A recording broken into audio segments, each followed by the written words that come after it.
Well, hello again, and welcome back to the Brickskrieg battle report. This is the second one in our Italian campaign, and this time we're looking at the Battle of Cassino.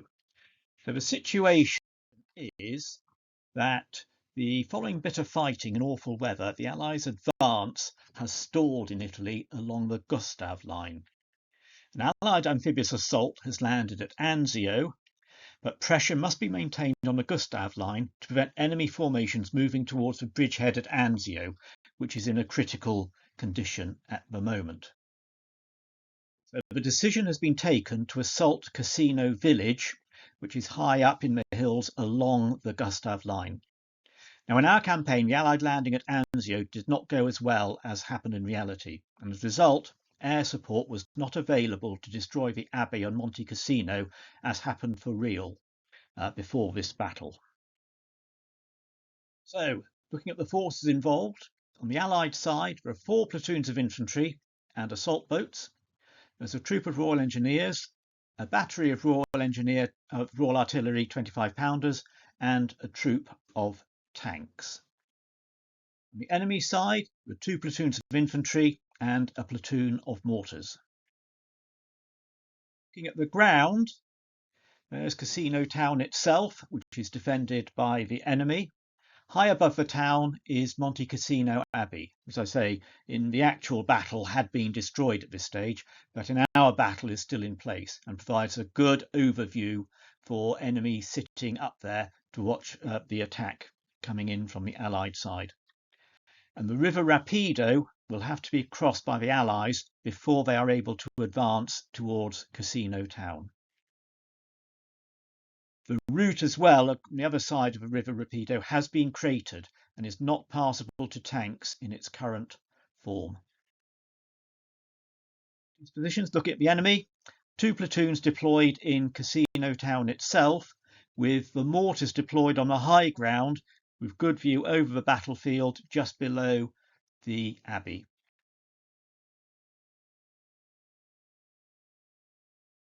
Allied plan is, first of all, 3 of the platoons will conduct a night assault across the Rapido in their assault boats. 1 platoon will be held in reserve. Once the beachhead has been secured, the route towards Cassino will be cleared. A Bailey Bridge will be built across the Rapido River, which will allow the armour to cross to support the further advance towards Cassino town. So the river crossing itself, under cover of darkness, proceeded quite well. Enemy fire was largely ineffective owing to the poor visibility at night. Royal Engineers also then start building a Bailey Bridge across the river. Artillery battery provides fire support, however the enemy is well dug in and the support is not as effective as had been hoped. The 3 assaulting platoons deploy once they've reached the enemy bank and start clearing the route towards Cassino town. Enemy mortars add their fire to the defending platoons, and Allied units take casualties, and the advance slows down. Route clearance is slowed by effective enemy fire, but the Bailey Bridge construction continues, and that bridge construction is going well across the Rapido. The Allies land the reserve infantry platoon on the far enemy bank. Enemy forces counterattack on the Allied left flank. Now, the Allied left flank had taken quite a lot of casualties from mortar and rifle fire and is weakened. And the Allied platoon, once assaulted, is forced to retreat in the face of the enemy advance. And the Allied reserve platoon, which has just landed, has to move to counter that enemy advance. On the Allied right flank, the same thing happens there. The enemy attack again, and the Allied platoon has been significantly weakened by enemy fire and is forced to retreat.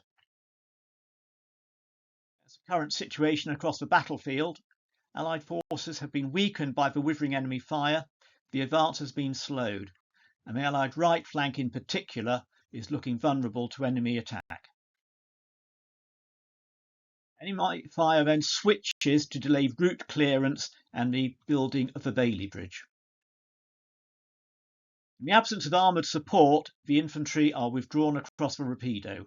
It is not going to be possible for them to continue the advance into Cassino, and with day breaking, they are going to be in a very poor position, being able to be observed from Cassino itself for enemy fire to engage them, result of which they are withdrawn and the crossing is abandoned. Victory for the defenders.